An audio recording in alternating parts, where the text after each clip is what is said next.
You don't want to get cocky with technology, you know? We're going to talk about the book, obviously. I have a sneaking suspicion that not all of you have read through chapter 5. There are some valid reasons for that. There are some reasons that you feel like are valid that I would probably disagree with. But either way, that doesn't change the reality of the situation we find ourselves in. So here's my plan. We're going to talk about the book. We're going to talk about chapter 5, actually. But the section I want to focus in on today is early in chapter 5. It's like, probably 4 or 5 pages deep. Like if you dipped your toe into chapter 5, there's a good chance you're familiar with these pages, okay? And even if not, I feel like what we're going to talk about, number 1, is important, but number 2, it's something we can all kind of wrap our heads around. So even if you're not quite there, you want to get there, I think it's something we can handle. After that, we're going to change gears a little bit. We're going to talk about something else. I'll just leave it at that. Anyway, if you would, go ahead and find chapter 5, I suppose. And I'll give you some page numbers. But of course, as always, if you have the smaller copy, we'll have to sort that out real quick. In the big book, we're on page 119. In the smaller copy, as I said, I'll tell you how many pages deep into chapter 5 we are. 2, 3, 4, 5, 6, I was a little off, 7, 8. We're about 10 pages deep into chapter 5 in the big book. Again, even that number will be different in the smaller copy. Where we are not long after one of those section breaks. Again, we have those a lot though. And we are just meeting the Englishmen. They are always referred to as this, 1, because they are men from England, but 2, they're a group of guys, right? So we get a couple individuals in this group. Mainly though, we call them the Englishmen. We run into them in a prison camp, which is where Billy finds himself. I almost said Billy and Weary, but of course Weary only makes it in body, not in spirit, because he's dead. Anyway, I just don't like him. Anyway, did you guys find it in the little book, The Englishman? Can we get a page number? 94. 94, very different. That's an OG copy, by the way. That's a copy I read when I was in high school. I appreciate that. It's ugly and brown, just like all education in the 90s. All right. I don't know what that meant. So we're in a prison camp, and the first however many pages of chapter 5 really detail the hardship, the sort of bedraggled, great word, bedraggled fashion that the Americans kind of walk in, right? They don't look good. They obviously don't feel good. And then they run into these guys in the middle of a prison camp, these Englishmen. And here on 119 or 94 or 95, I'm not sure, the paragraph we're going to look at first begins, the Englishmen had also been lifting weights. If you can find that paragraph, that's what we're looking at. And I'm just curious because really this page, the one before it, a couple after this, all about these guys, but this is kind of our introduction to them, right? Or a piece of it anyway. How do you picture these guys? What kind of guys are they? All right. The Englishmen had also been lifting weights and chinning themselves for years. Their bellies were like washboards. The muscles of their calves and upper arms were like cannonballs. They were all masters of checkers and chess and bridge and cribbage and dominoes and anagrams and charades and ping pong and billiards as well. What kind of dudes are these Englishmen? What do they look like? How do they carry themselves, do you imagine? They look put together. They're physically put together, for sure. And that's the washboard abs and the calves and all that, right? Purposefully, you could argue, described as cannonballs. You could compare them to any number of items, but cannonballs, though, it's a wartime. So these are armaments, you know. We sometimes stupidly still refer to them as guns, you know, if you're familiar with that term. But we have this, right? That's what these dudes look like, okay? What else, and this is interesting to me, what else do we find out about them here? They're obviously well put together, okay, so they take care of themselves. How else do they spend their time, apparently, here? Playing games. Did you say being men? They're playing games. Oh, I was like, yeah, kind of. They play games. They are masters of checkers and chess and bridge. We start kind of highbrow. chess, if you're a master at chess, that is, you know, in some circles, that's kind of impressive. That's an intellectual pursuit. And cribbage and dominoes and anagrams and charades and ping pong and billiards as well. And down toward the end, you know, I'm not trying to shit on ping pong, but it's not chess necessarily, you know, it's kind of, you know, but anyway, it sounds like most of what they do is work out and play games. This is in the 1940s, but we have guys like that now, right? Roughly speaking, what kind of guys are these? Athletes? I mean, in terms of the taking care of themselves, sure. But they go to the gym all the time and they play games all the time. That's kind of their... Yes, and we're going to come to that. They're bros, though. The 1940s version. They didn't have Call of Duty back then, right? But that's what they're doing. Now, it comes down to the fact that they are kind of made of time, and we're going to discuss that here in a moment. But the first thing I want to bring to your attention, I want you to have as accurate a picture of these guys as we can. And they're kind of bros here in the middle of a prison camp. All right. Another piece of the introduction, because they get a long introduction here. In my book, it's on the previous page. It's on 118. It's actually right after the section break. So whatever page you're on in the tiny book, if you look round about one page, you find the section break before that. That's where we're at, okay? This is also how we meet these guys. These lusty, ruddy vocalists were among the first English-speaking prisoners to be taken in the Second World War. Now they were singing to nearly the last. They had not seen a woman or a child for 4 years or more. They hadn't seen any birds either. Not even sparrows would come into the camp. Some of that isn't even about them. It's about their situation. And I always say this, I hate that this feels like a pop quiz, what I'm about to ask you. What's the most interesting piece of information in this paragraph? Again, it begins, these lusty, ruddy vocalists. You want to skim through that real quick. What strikes you in this paragraph about these guys? Because at first glance, I don't know that it seems all that interesting, right? But I'm telling you there's something important here. Isn't it they were the first English-speaking prisoners to be taken in the Second World War? What's interesting about that, do you think? And if you're not sure, you know, anybody feel free to help her out. But that's an odd thing to point out, right? What might that tell us about these guys, their situation? They've been there for a bit, maybe. Mm-hmm. Been there for a hot minute. Seems like they've taken advantage of that time, which is to say, you know, if nothing else, they've been as constructive as they could be. They have a shelter, they take care of themselves, they've occupied their time with these games, like, okay. What else does it tell you about these guys? They were among the first English-speaking prisoners to be taken during the war. What have they not done? We've been talking all about what they're doing. What have they not done? If they were true, there's a little more under the hood than that, but yes. If they were captured near the beginning of the war, what have they not done? Somebody said it. They haven't fought. Now again, in their defense, they couldn't because they were captured. But they haven't fought. That's interesting. Especially, and you can't help but do this, when you compare them to the Americans who come in. The Americans do not look like the Englishmen, and they damn sure don't carry themselves like the Englishmen, right? At one point, the Englishmen try to make them have a vote, you know, engage in the democratic process, which is something we as Americans like to, you know, it's kind of our thing.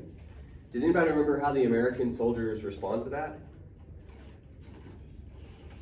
If you are this deep into chapter 5.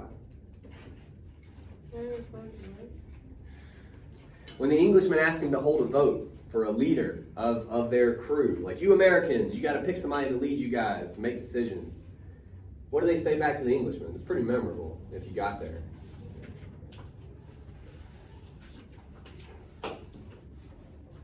They tell them to fuck off. It's chapter 5. Yeah. Chapter 5 is a long one though. You're not gonna, don't worry about it. I think I read it, but like I don't remember that. It's all good. I thought it was memorable. They tell them to fuck off. And if you don't remember that, which is unfortunate, go with me on this.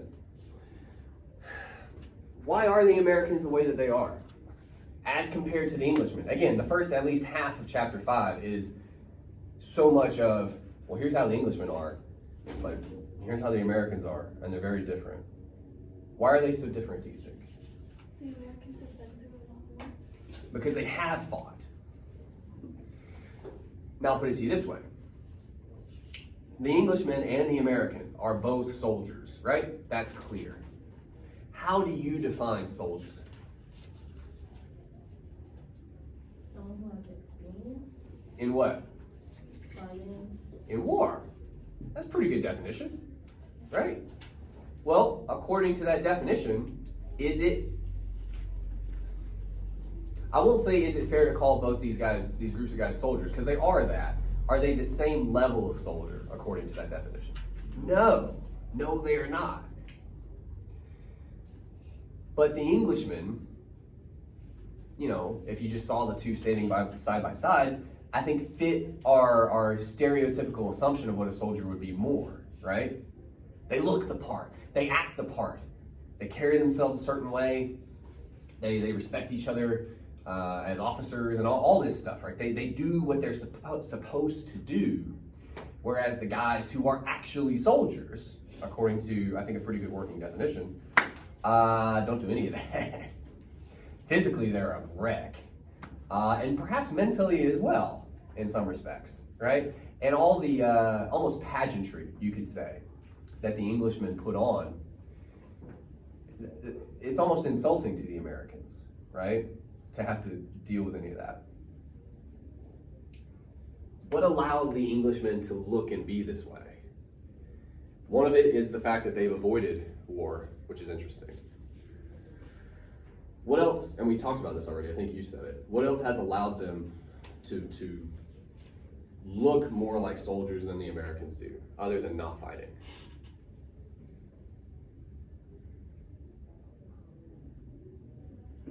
Why do they look this way? Why are they so good at chess and checkers? They've just been spending their free time doing that. They have nothing but time, which is another thing the American soldiers do not have, because they're spending time fighting and dying, right? Well, here's what's interesting about all that. I know we're flitting around on these couple pages. I believe it's on, let me double check my notes. I don't want to get cocky here. Yeah, 120 in the big book. So here again, if you're in the small book, it's not far beyond the section we're in. It's at the next section break, if that makes sense. So the paragraph we're going to look at now, they were adored, is how this one starts, okay? They, being the Englishmen, were adored by the Germans, who thought they were exactly what Englishmen ought to be. They made war look stylish and reasonable and fun. So the Germans let them have 4 sheds, though one shed would have held them all. And in exchange for all this stuff, they gave them other stuff. Now, we call them Germans here, which they are. What are these Germans? What's their relationship to the Englishmen? They'd be like enemies, wouldn't they? Yeah. What else are, like specifically in this moment? The Germans in this scene are what to these Englishmen? Huh? They are, which is weird. We're going to talk about that. But we got to get to the reason it is weird. Where are these Englishmen right now? They're in a prisoner camp in Germany in the 1940s. Not a great place to be. These Germans are what to the Englishmen? They're jailers. Yeah. They got guns and barbed wire and all manner of things to say, you stay here. And then you add to that, according to this paragraph, that they're also fans. Which is weird. It's noteworthy, right? According to the narrator here, humor me for a second, why are they fans of the Englishmen? I would also say friends, a little bit. But before that, I think you're right. That's a good word. They're fans of the Englishmen. Why is that? What about the Englishmen do the Germans like?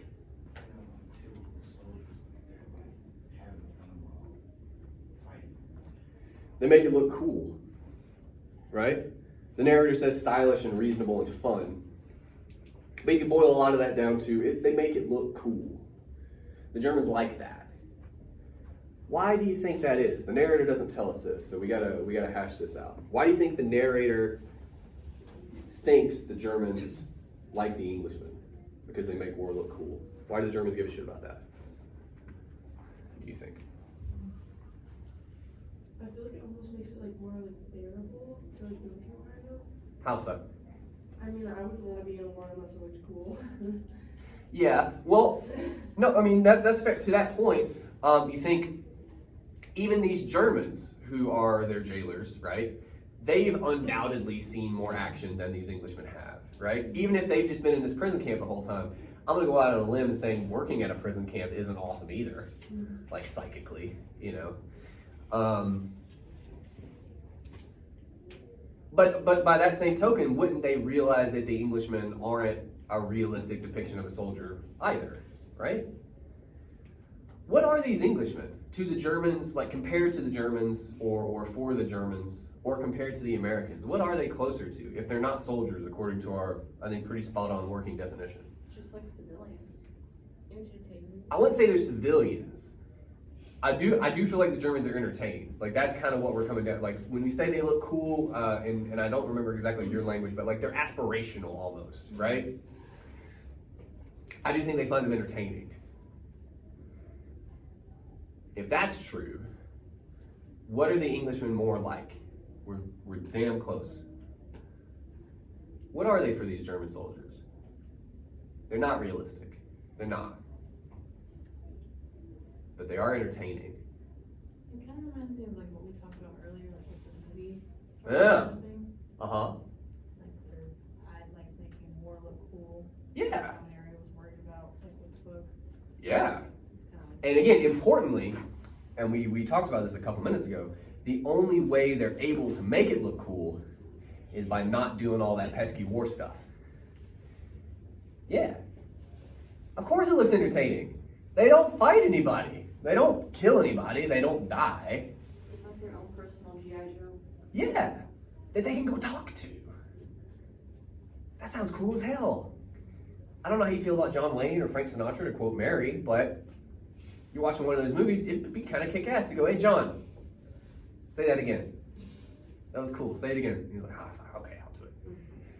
That's kind of the relationship the Germans have with these Englishmen, right? And they like it because it's entertaining. But again, what you were getting to a couple moments ago is it's also, I think, aspirational. It's, I mean, I'll ask you guys, do you think for these German soldiers, it makes it seem like war could be that way? Is that kind of what we're saying? Like, it's not just entertaining, but like, these Englishmen mean that it's possible for war to look like this, if that makes sense? Somebody help me if that doesn't make sense, by the way. I don't want to It's just... like a dream Okay. that they're striving towards. Almost. Yeah. Well, and again, it's one that they can interact with. We all, again, have dreams or goals or whatever, but this is one you can talk to. Cool. Maybe it's like a shred of optimism even that it could be that way. Yeah. Well, like I said, so hope. Again, I'm gonna guess, I wasn't there, but everything I've read and studied about it, Germany in the 40s, not a place that's very hopeful, you know, for anybody. Sure, for sure. Now then, I was gonna say something else and I lost it. Oh, one other thing I want to bring to your attention. This is kind of general advice when it comes to reading a text, okay? This is some shorthand that you can just take with you. Does anyone recall, other than taking in the Americans, does anybody recall what the Englishmen are doing here at the beginning of chapter 5? They're doing a very specific thing. Like for pages and pages they talk about it. Is it the play that they put on? They're putting on a play. Good. It would be very easy, especially for an inexperienced reader, which I'm going to go out on a limb and say many of you are. No shade, that's just how many books have you read in your life, really? You know? I'm telling you this. Especially because it goes on for pages and pages. That's not nothing, okay? Often, almost always, if a character or a bunch of characters, like if there's a TV show you're watching where one of the characters is an author, or they're putting on a play, or anything like this, you could be damn sure the people making that show, or movie, or book want you thinking about representation. And here's what I mean. We've already said the Englishmen are soldiers, but also aren't, you know? They're soldiers, but they kind of play one on TV type of thing. We got another word we could use to describe these guys. If they're putting on a play, first of all, just sidebar, does anybody remember what the play is? Cinderella. Such a weird choice. I'm honestly not sure what to do with that, but that feels intentional too. That's a weird choice. Anyway, what other word could we use for these Englishmen? They're putting on a play. Actors. They're actors. That's interesting. They pretend. They put on shows. Now that whole entertainment, aspirational thing, like that makes a little more sense, right? Like, and again, I'm telling you right now, this is 95% of the time, super accurate shorthand. If they're putting on a play, that's Vonnegut going, hey guys, they're actors, so, and all of a sudden you can think about them like that. And now the ways we describe them, both physically and I guess mentally or whatever, hobbies that they have, all of that makes more sense when you think about what the narrator says about war for the rest of the book. And then these guys who don't seem to fit that description at all, right? Well, it's because they don't. Does that make sense? Okay.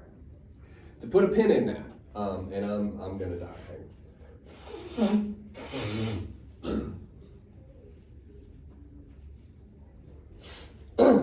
To put a pin in that, it does harken back to Mary, very much so.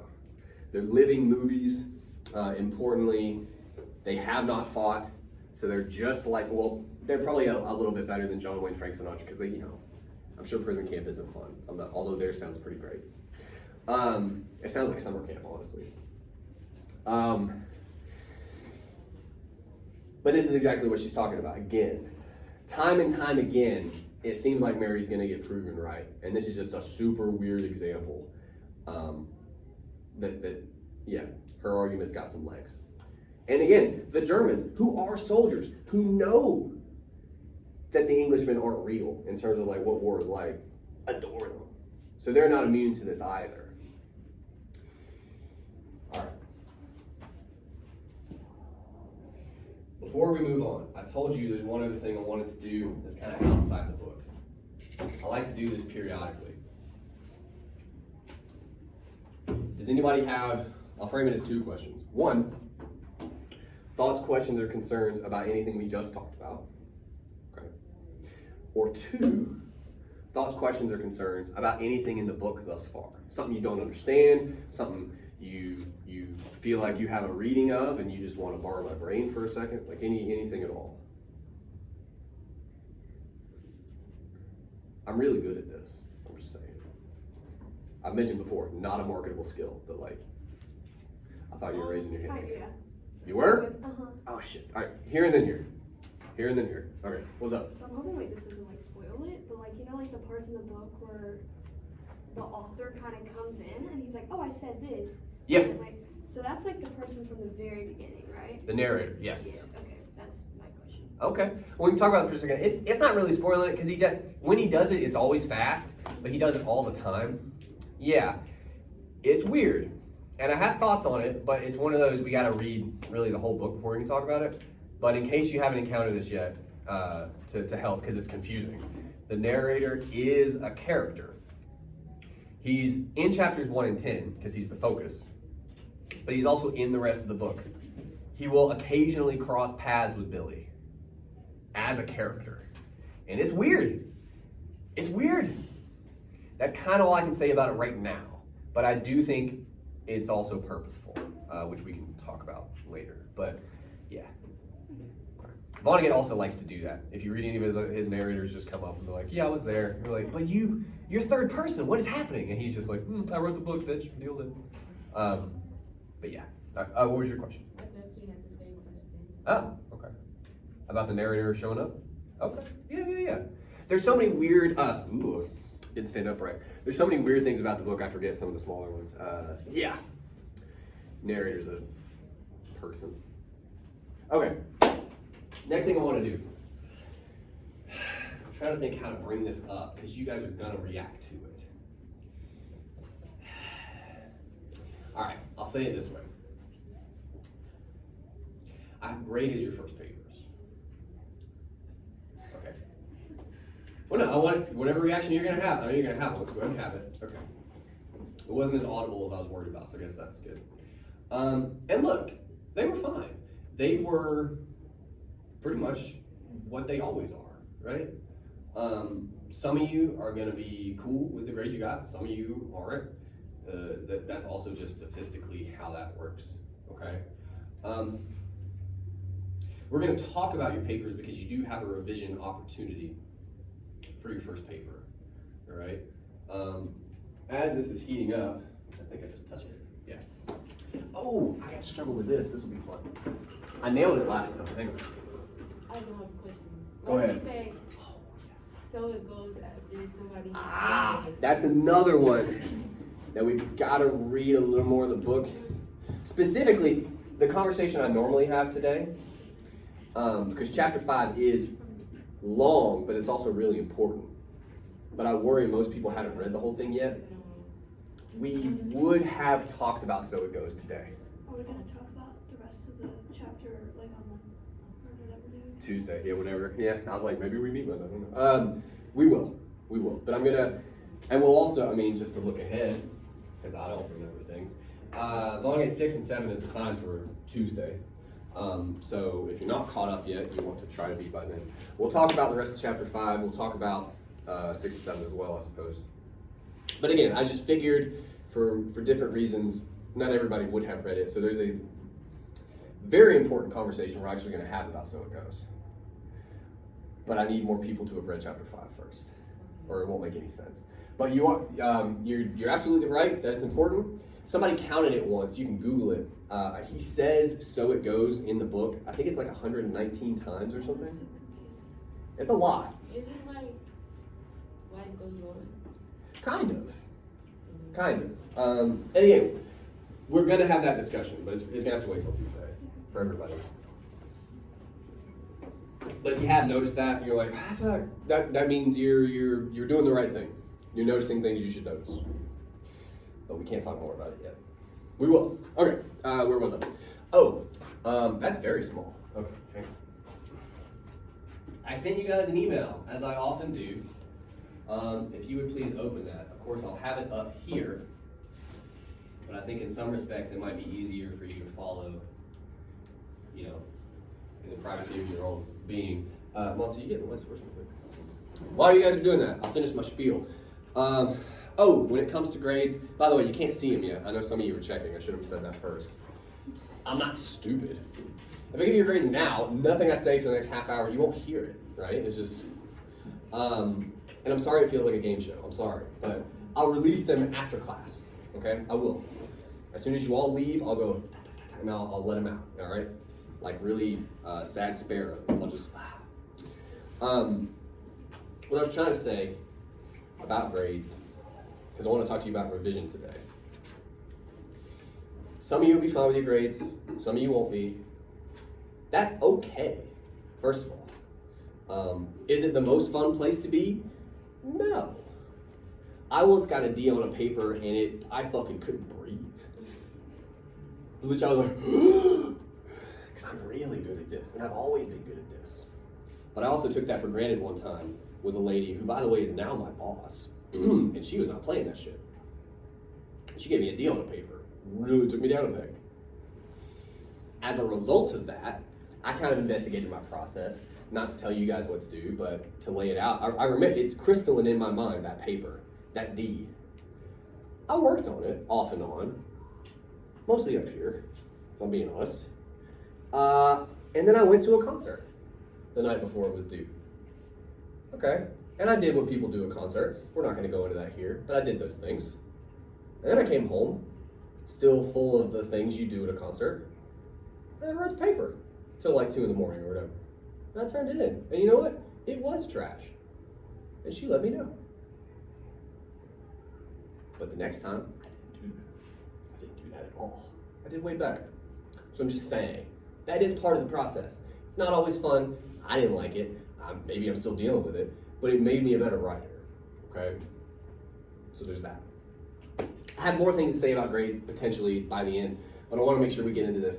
What we are looking at, first of all, I have, I guess, for lack of a better term, taken the first couple paragraphs from a classmate, okay, their paper, and it's anonymous, again, so if you're reading this and you recognize it, it's going to be all right. Nobody knows except you, and I know it feels weird, but you'll be okay. But I kind of chopped up their first couple paragraphs, and I want to talk to you guys about, first of all, things they do that are good, because that's always what we're about, but number two, and the reason I bring it to you, things that could be better that I saw in probably damn near all of your papers, to be honest with you, in some shape or form, okay? So even if this is not your paper, I'm telling you, this applies to you, okay?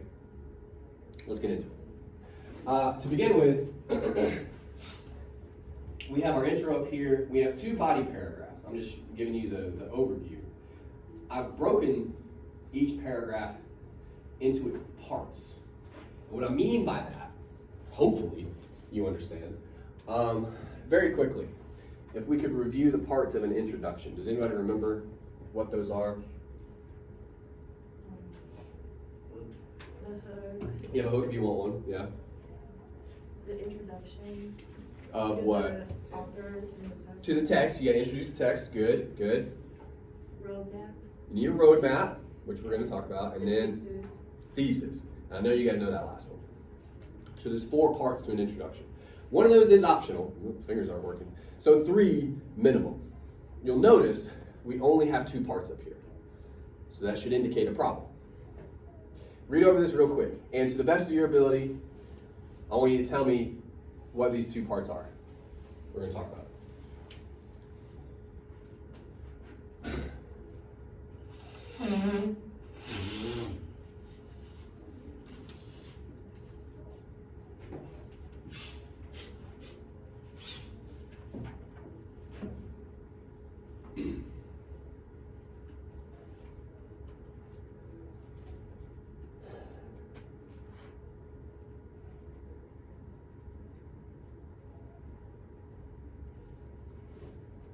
What's this first part? The introduction to the text. How do you know? You don't sound confident, but it is. How do you know that? What are we doing here in this section? Summary. We got a summary, which is fine. And we got the text. Great. In Little Boy, by that guy, this happens. Great. Great introduction to the text. That's fine. What's that next part? You guys know this one. Thesis. God, you hope it is, right? Because if not, we're in a world. And yeah, look, the poem is meant to convey. We start using big words like correlation. Like, that's probably a thesis.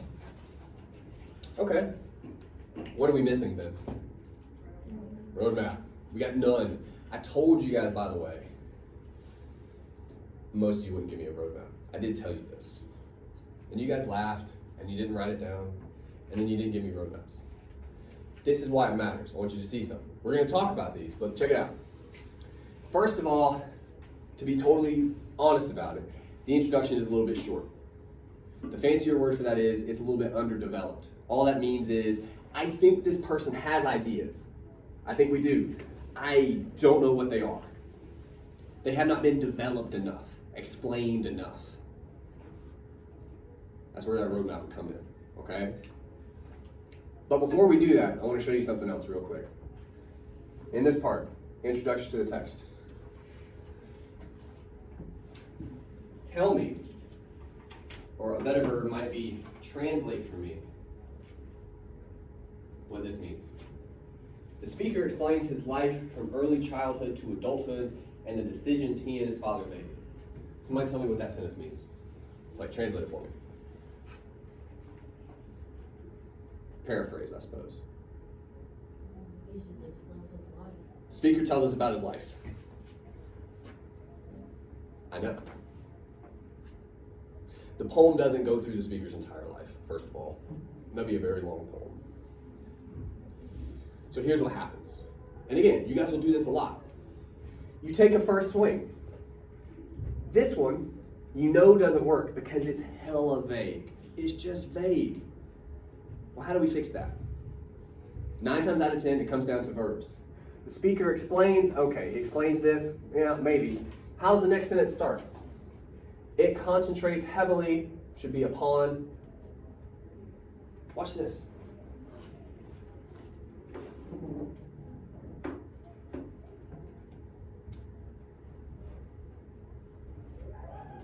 Right? We lost nothing. Turns out, that's what we wanted to say. It's the same kind of as that first sentence, but it's way more specific.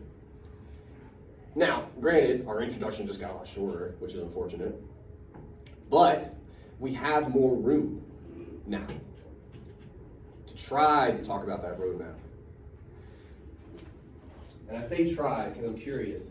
Do you guys have a bead, an understanding of this thesis? If we were going to talk about anything in the thesis, maybe at further length, what might that be? What might we need to explain?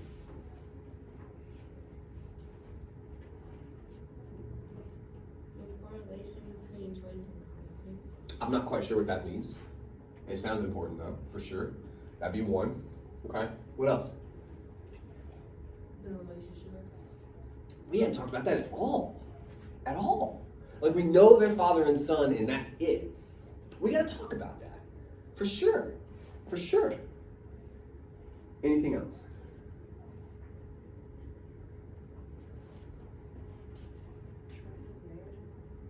Do I know? The choices that were made. In terms of like information, I suppose. Yeah. Any and all of that, though. I just want you to see, and again, this may, sometimes, especially recently for some reason, students can misinterpret these as like slam sessions. I'm not trying to shit on this person. Again, because many of you had the same issue. The point I'm trying to make to you here is, usually, whatever thesis you attempt, okay, whether it's a full thesis or not, you got stuff in there. You got kernels. They got some really cool stuff, I think, that they're trying to think about. The problem is they have not thought about it on the page. It might be kicking around up here, it's not on the page. And you guys just gave me 2 or 3 pretty good directions to head in. Just start writing about it. See what happens. That's your roadmap. Okay? Just try. And chances are very good too, by the way, once you do that, you're gonna come to a more concrete thesis. All right. Body paragraphs. At the very least, I want to do one of these. I don't know if we'll have time for both. Also, you may actually have to use your own screen because there's not really, it's a little bit longer than this screen will allow, right? Well, maybe not. Hell, I say that and then I get it to fit. Don't listen to me all the time. All right. Before we can talk about body paragraphs, we first have to review the structure of body paragraphs. There's only 3 parts to these guys. Do you guys remember what those 3 parts are? How's a body paragraph start? Topic sentence. Topic sentence. What's the topic sentence meant to accomplish? Start an argument. Hopefully it's an argument. Explain what the body paragraph is about. The main idea, right? And again, ideally, that body paragraph makes an argument. Thereby, when you sum it up, you will make an argument in your topic sentence. If your topic sentence is not an argument, it either has not summed up that paragraph or you got bigger problems with the paragraph, right? All right. Comes after the topic sentence. Evidence. Good. Most often in our travels, it'll be a quotation. Doesn't always have to be, but usually it's a quotation, especially if you're working with a poem. You know, you're quote the poem. All right.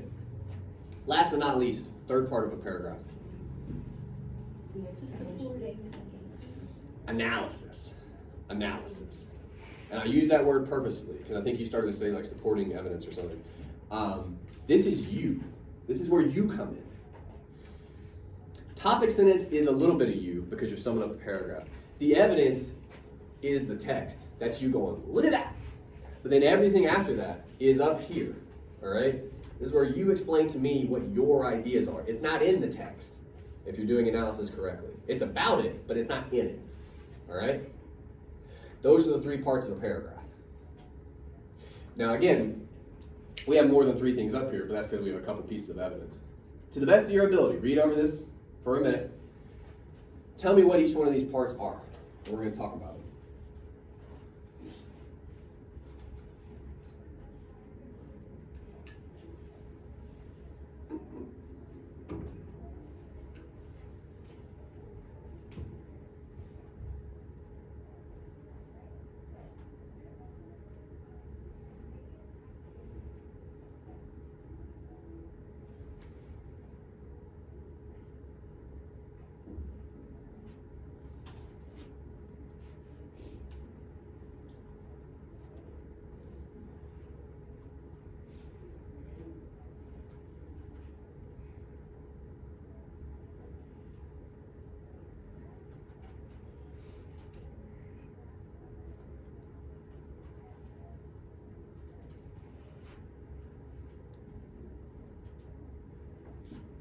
Does anybody need more time?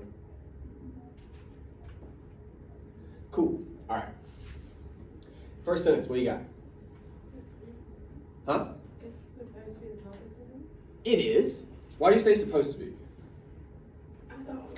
To me personally, it doesn't really. I think it's like trying to come across as what it's about, but Yeah. it isn't very clear to me.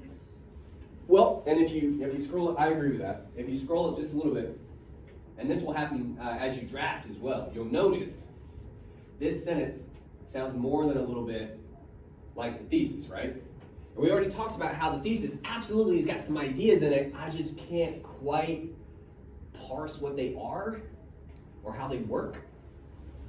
And as you're drafting, if you just go to your next paragraph, you're probably going to do the same thing because your head's still doing that, right? So we know, first of all, that we want to talk about this. We're interested in that. Okay, cool. The trouble is we haven't quite nailed it yet, but we know what we need to do now. We got to sort whatever it is we think about that, whatever we think our argument is. And I hate that I have to keep doing this.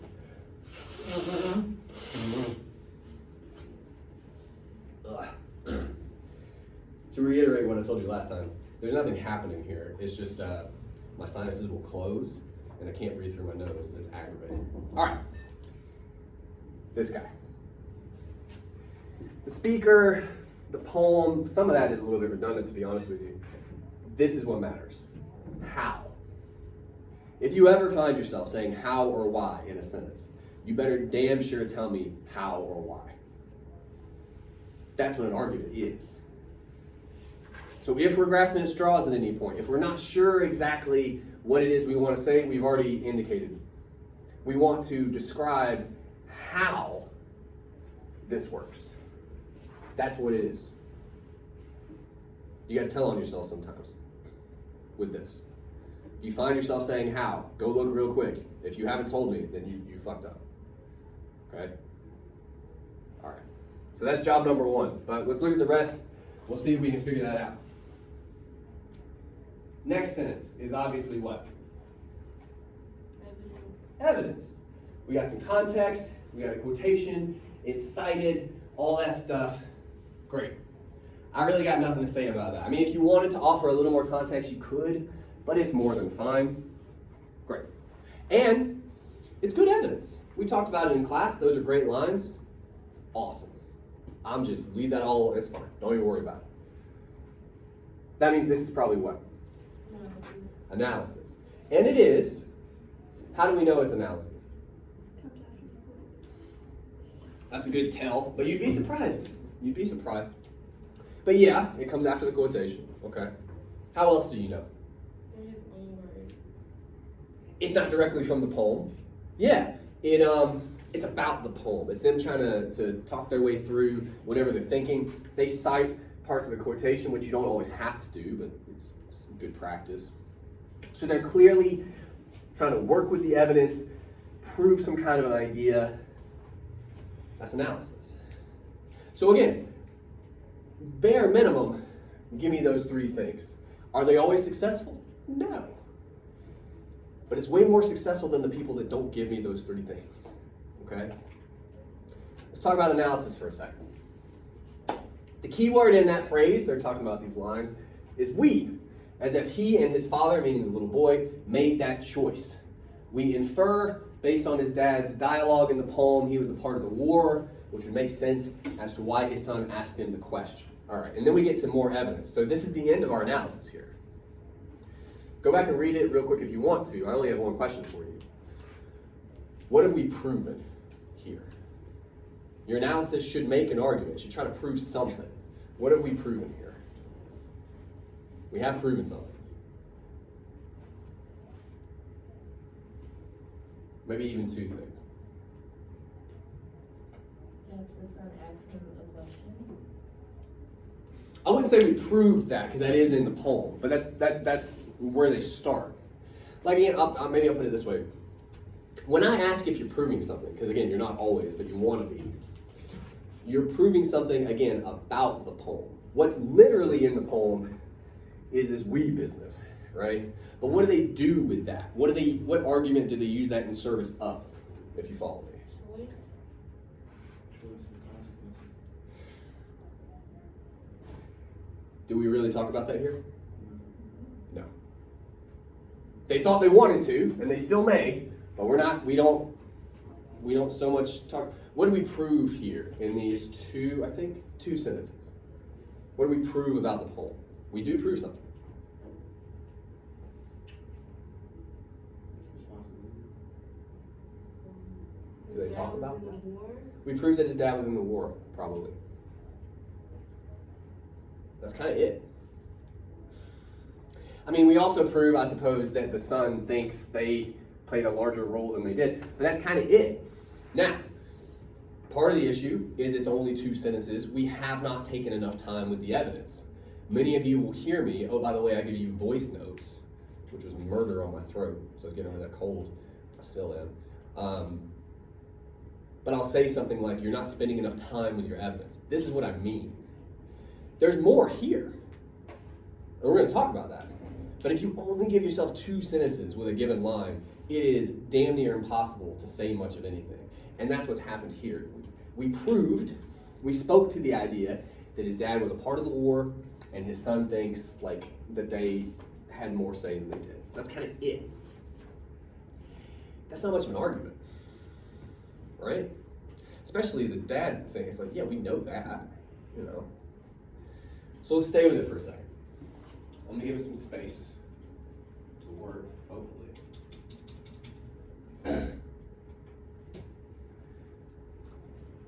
Let's work with what they gave us first of all. This we business. The key word in that phrase is we, as if he and his father made that choice. Fuck whether or not his dad was in the war.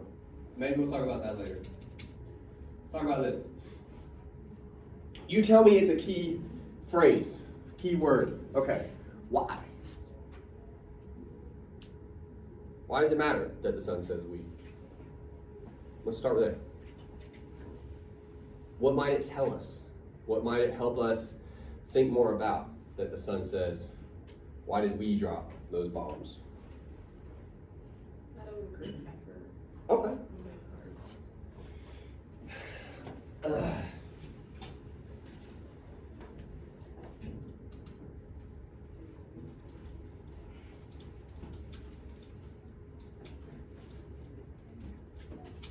Right?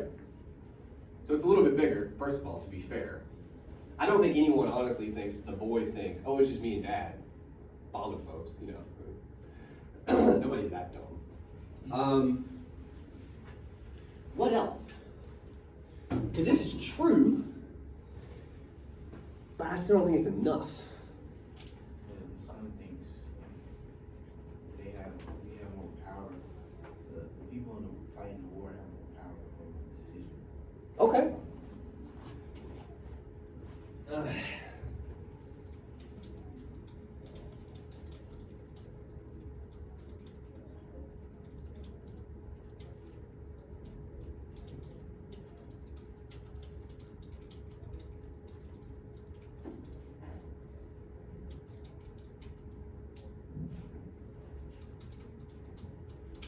Right?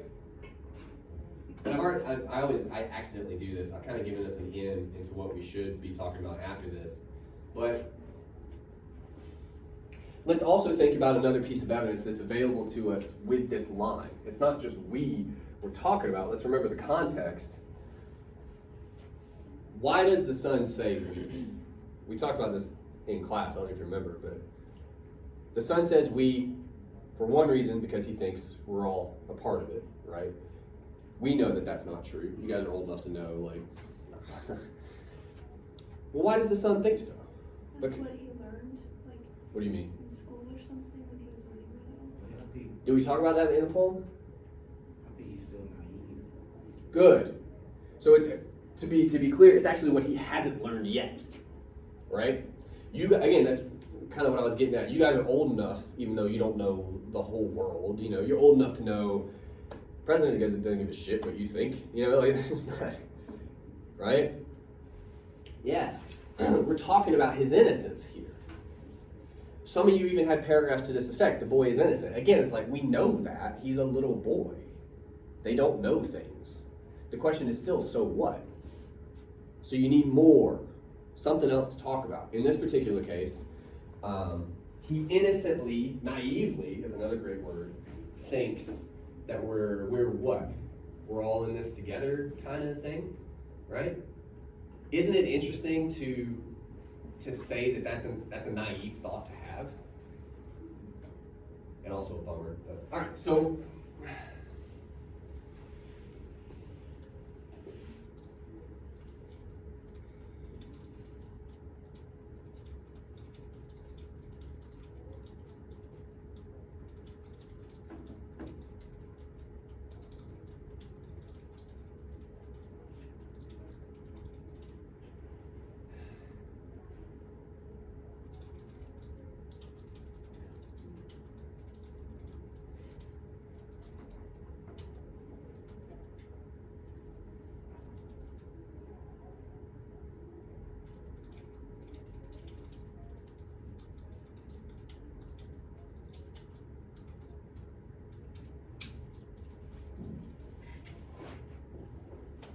that all sounds really fancy, but again, all we're saying is the boy doesn't know how powerless he is, right? And we get that from we, but we also get it from the context of that we, right? That he's a little boy when he says it. That's the beginning of an argument. Now, I still say there's more we could talk about with this line. We could leave it there, I guess.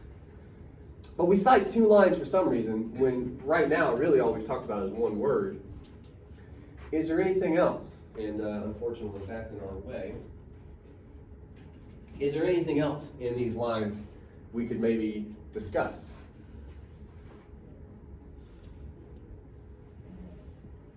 Towns instead of like cities. Yeah, and we mentioned that way back when we talked about home. Do you remember any of that, or do you have any thoughts on towns as opposed to what they really were, which is cities? Towns is like small, and cities. Yeah. Is kind of more expensive. Yeah. Why do you think the boy, and this is, by the way, we're entering into theory here, so we're going to be making an argument, fundamentally. Why do you think the boy says towns? Town seems like more, it's like less people. Like it's Yeah. No, sorry, some of you did, some of you were like, the boy's trying to belittle all the death. I'm like, the 8-year-old is trying to like, come on. Take a minute with this. Why does the boy say towns? It's a weird headspace to be in, because you guys know more than he does. Why does the boy say towns and not cities? Probably because he doesn't know much about cities. What the fuck is the city to this kid? In Kansas. Was the cloud as big as the semi pulling out on the... Yeah. Again, we're dealing with a lack of knowledge, a lack of information. To him, where do people live? Towns. Oh, they bombed a couple towns over there, you know. That's this kid's whole world, right? You say city to him, I'm sure he's heard of them. He's like, I don't know. Is that like a couple towns next to each other? Right? Yeah. So let's start there.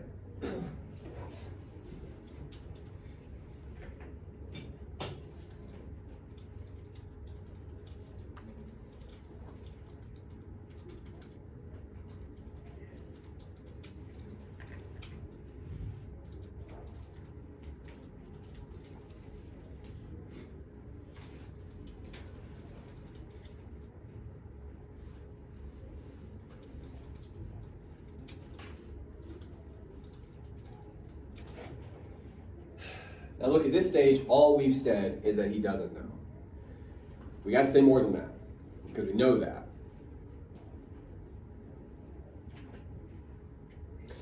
What else doesn't he know that he's calling them towns? This could kind of tie into what Stefan was saying a second ago, actually, if we wanted to. What doesn't he know about these bombs, these towns? The population. Yeah, he probably didn't have those figures, you know? Yeah, and again, part of every text has its own hurdles, right? One of the difficulties in this poem is we're trying to put ourselves in the mindset of a little boy. Some of you were that at one point. I was that at one point. I had huge hair. My parents were psychos. They picked it out. It's crazy. The point is, I know, but the point is you can't go back to that place. You can't. We're kind of trying to.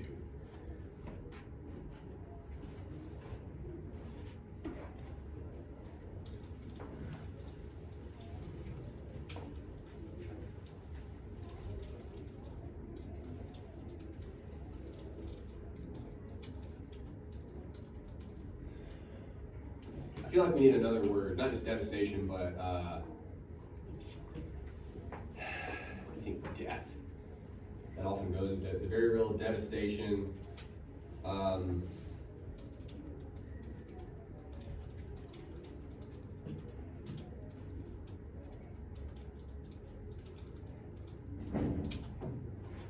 Okay. Still now, we got more specific, but still we've only just kind of doubled down on the fact that this kid doesn't know anything, right? We have to come to something. We have to arrive at something. You can't just give me a paragraph of like, this kid's an idiot. We know that. All little people are. That's why they're cute, by the way. Anyway. What might we be trying to argue about this kid, about what he says? Let's recap what we have so far. Our two kind of pillars, but you can almost split it in half. Number one, he says we, which is to say we're all included in these decisions, in this power. Where are you going? We're all included in this, right? The second one is he can't know what he's talking about, the gravity of it, right? Not just the question to his father, which is its own, but he can't know what dropping a bomb like that does, right? That world's closed off to him right now. And both of those things come down to his innocence, his ignorance. What? I fucking hate those people. I do. They may be decent people, but in this moment, they're monsters. Anyway, what are we saying about the world and the way that it works, or about innocence, or about knowledge? We're saying something about it here.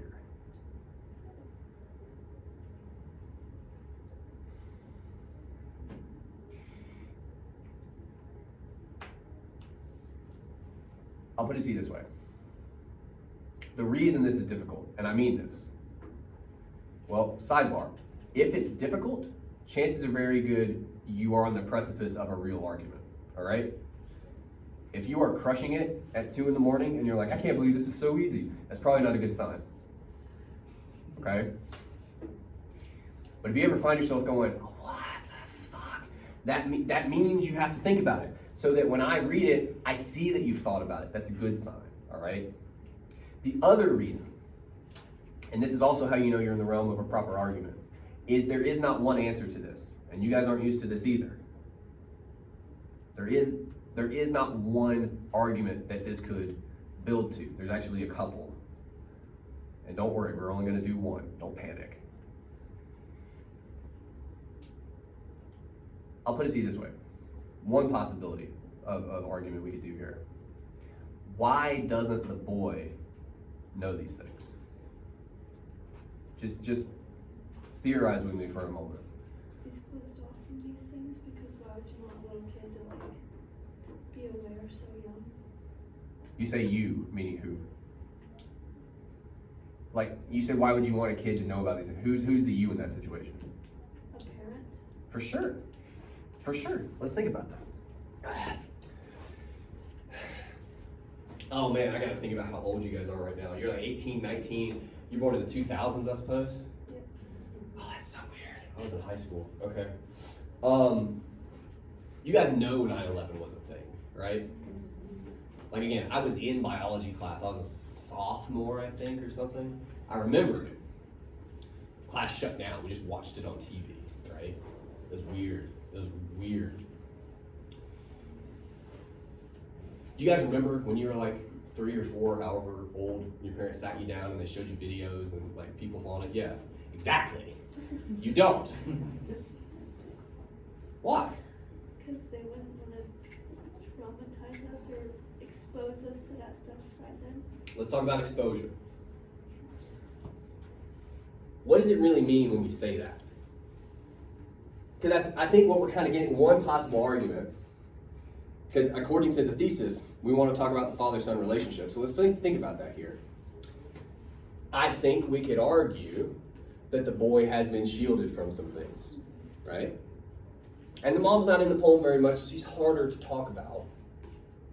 But in this case, the dad, who's the parental figure, probably played a hand in that. Why? This is something you take for granted. Why shield your kids from that stuff? Maybe because he's been exposed to it so much. I mean, sure. I think there's better reasons. For the same reason, and I cut somebody off, but look, I want everybody on the same page. The same reason your parents didn't, before preschool one day, give you a PowerPoint on 9/11, right? The same reason they didn't do that, okay? Somebody over here was trying to say something, I'm sorry. They wouldn't really understand it anyway. I mean, yeah, maybe. So he could still be a kid? Yeah, you want it to be happy. There's no bad in the world just when you're that young. He's not mature, he's just a kid, so. Yeah. Oh. All right, let's ride that wave for a second. Especially, I think it might have been you. I think it's hard but somebody said something like, just you want him to be a kid, right? What does that mean? Again, that's something we take for granted. But I kind of think that's what we're trying to define here. Say, for instance, the father did want this little boy to just be a kid.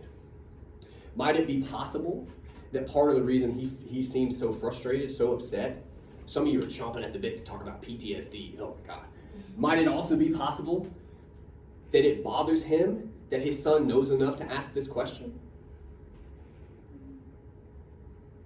What's this be a kid business? What is it really mean to be a kid in the way that we're talking about it? To be ignorant.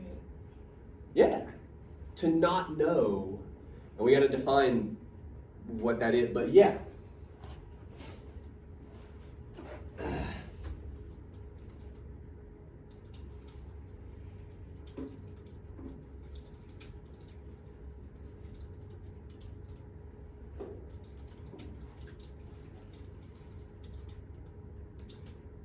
I don't know why Google sometimes hangs you out to dry, you know? Given the father's reaction, it's clear.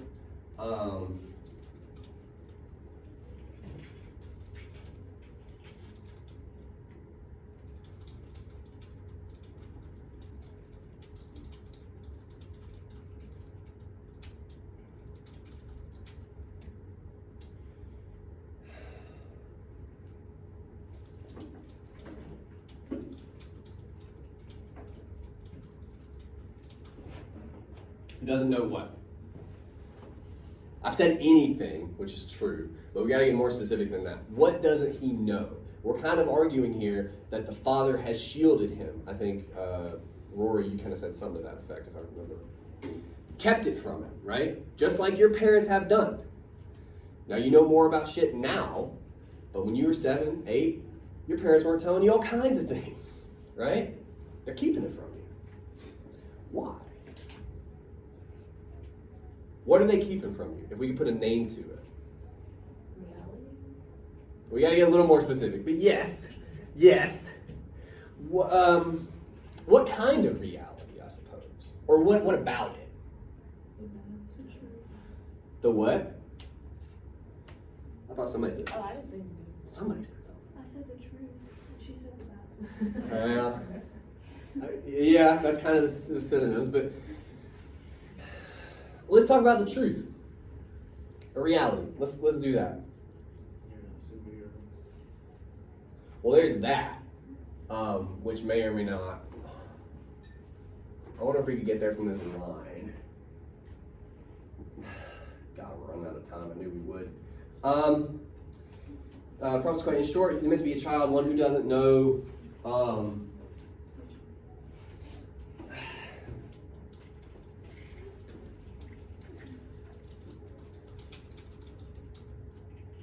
right. Basically, that's what you guys mean when you're saying the truth, reality, right? I'm actually going to bring Stefan in here too. One who doesn't know all the awful things that happen in the world.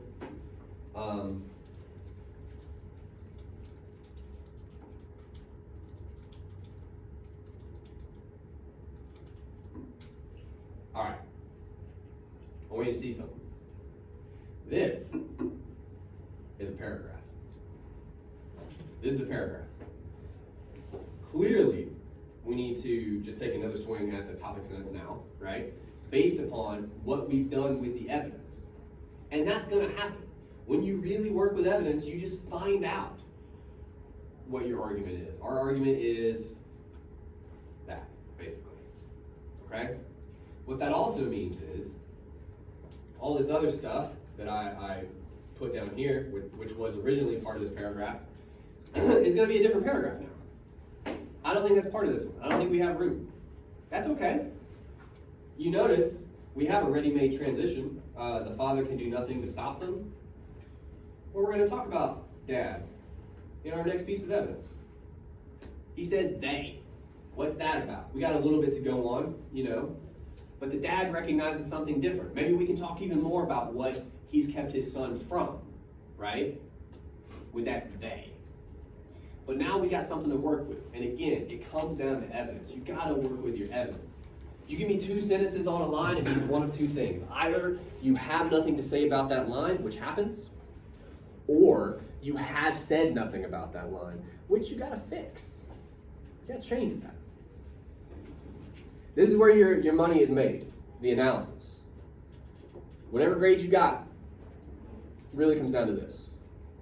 So you want more of it. All right. In terms of the revision, last thing I want to say, and then I'll let you guys go, even though I have you for 4 more minutes, you noisy zipper people.